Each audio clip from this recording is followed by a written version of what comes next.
This video is brought to you by mywayteaching.com. In this part, let us study about another important concept that is called mobility. Okay. See, already we have seen conductivity, it arises from mobile charge carriers. In metals, these mobile charge carriers are electrons. Okay, the carriers which carry charge. So, in an ionized gas, there are electrons as well as positive charged ions. Whereas in an electrolyte, these charge carriers are both positive and negative ions, isn't it? So, an important quality mobility is defined as the magnitude of drift velocity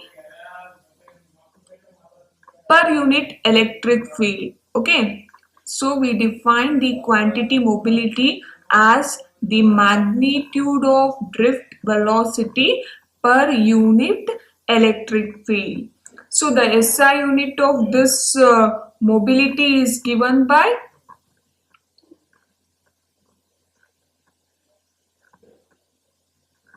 meter square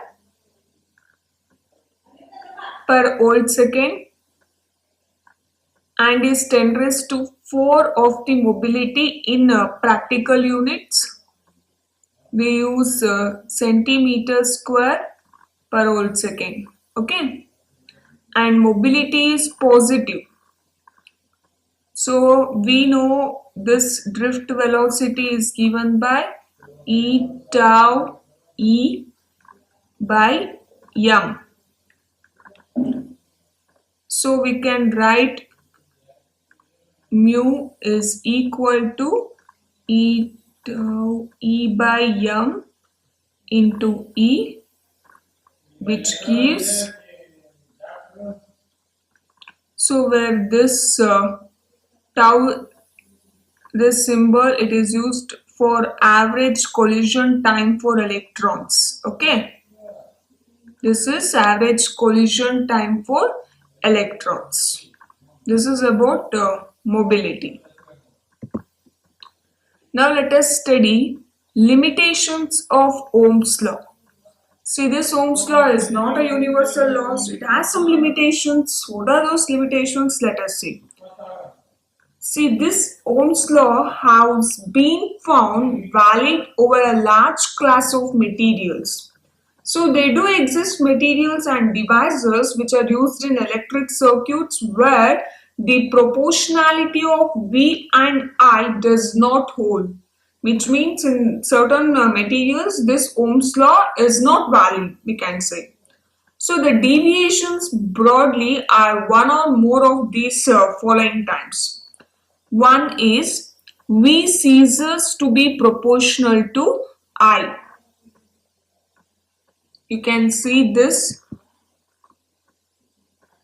in this figure. The dashed line represents the linear Ohm's law and the solid line is the voltage V versus current I for a good conductor.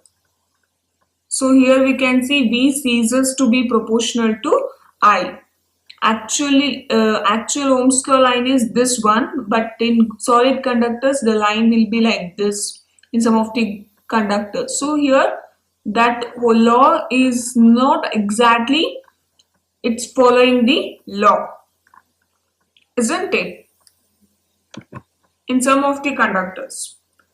And the second one, the relation between V and I depends on the sign of V. In other words, we can say if I is the current for a certain voltage, then reversing the direction of voltage, keeping its magnitude fixed, does not produce a current of the same magnitude as I in the opposite direction. This happens in a diode. When we change the sign of V, that current will also change.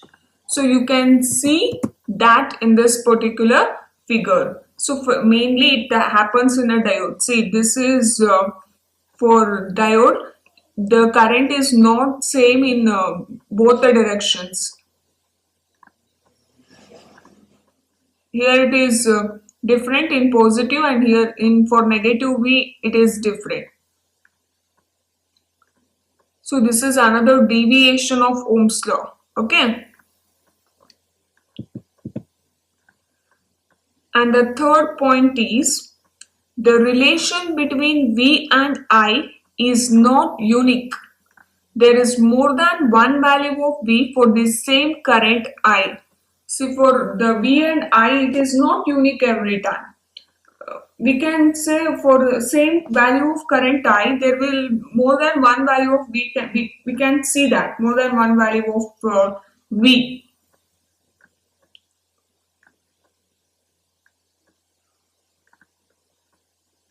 A material exhibiting such behavior is gallium arsenide. Okay, this one you can see in this figure, variation of current versus voltage for gallium arsenide. Materials and devices not obeying Ohm's law in the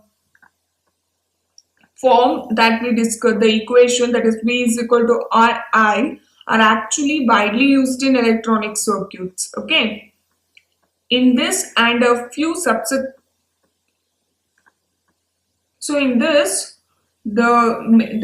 some of the materials are not exactly following the equation that we discussed before for Ohm's law. In this case also, see, for the same value of current I, the voltage is not same everywhere.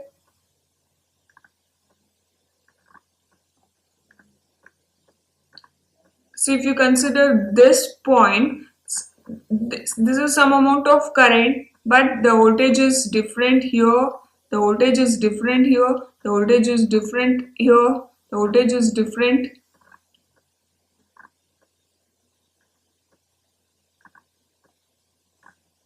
So this is one of the deviation of Ohm's law. Okay. Now let us study resistivity of various materials.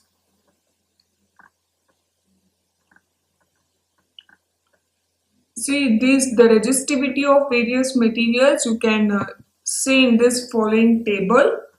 The materials here, they are classified as conductors, semiconductors and insulators depending on their resistivities.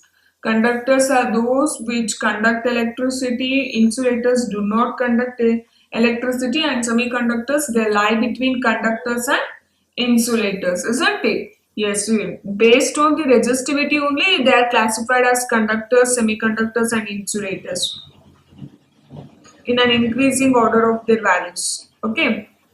Metals have low resistivities in the range of 10 raised to minus 8 ohm meter to 10 raised to minus 6 ohm meter. Metals.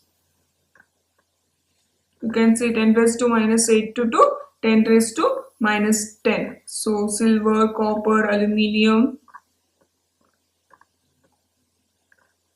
all these have lesser resistivities. At the other end, insulators like ceramic, rubber, plastics, they have resistivities up to 10 raised to 18 times greater, and resistivities 10 raised to 18 times greater than the metals or even more. You can see here it is 10 raised to 14, 16, isn't it? And in between there are semiconductors, carbon, germanium, silicon, isn't it? And these, however, have resistivities characteristically decreasing with the rise in temperature. The resistivities of semiconductors are also affected by presence of small amount of impurities. Okay. The resistivity of semiconductors decreases with increase in temperature, because on increase of temperature they'll start conduct, right? So only that resistivity will automatically come down. So here they are given temperature coefficient of resistivity of some of conductors and semiconductors they have given.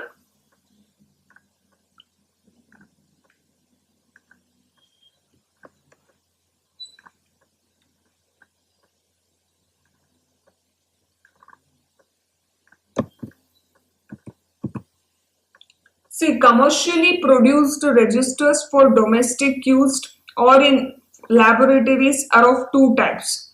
So usually these resistors are of two types. One is wire bound resistors.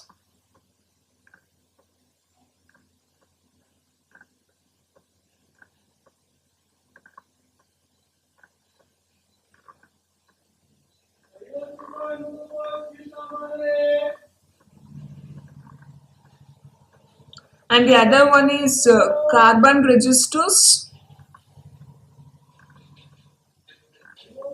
These two are the types of resistors. Okay.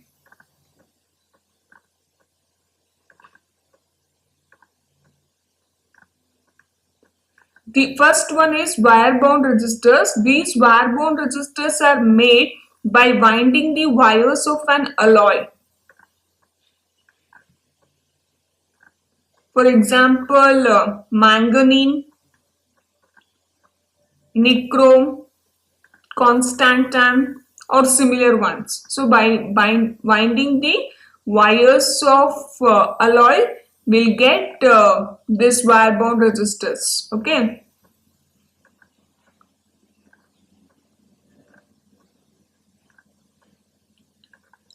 The choice of these materials is dictated mostly by the fact that their resistivities are relatively insensitive to temperature. And even these resistance are typically in the range of a fraction of ohm to few hundred ohms. Resistors in the higher range are made mostly of carbon, if you consider. And these carbon resistors are compact,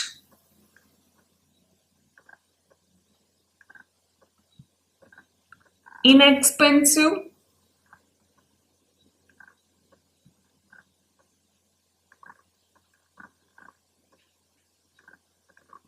and thus find extensive use in electronic circuits.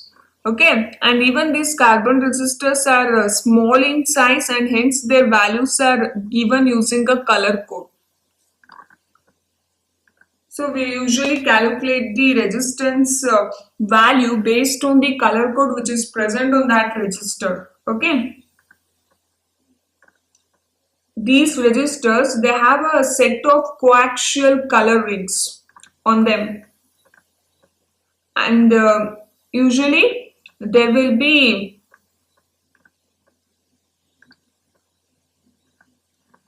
you can see those color bands here like this. See here, 4 bands rings will be there.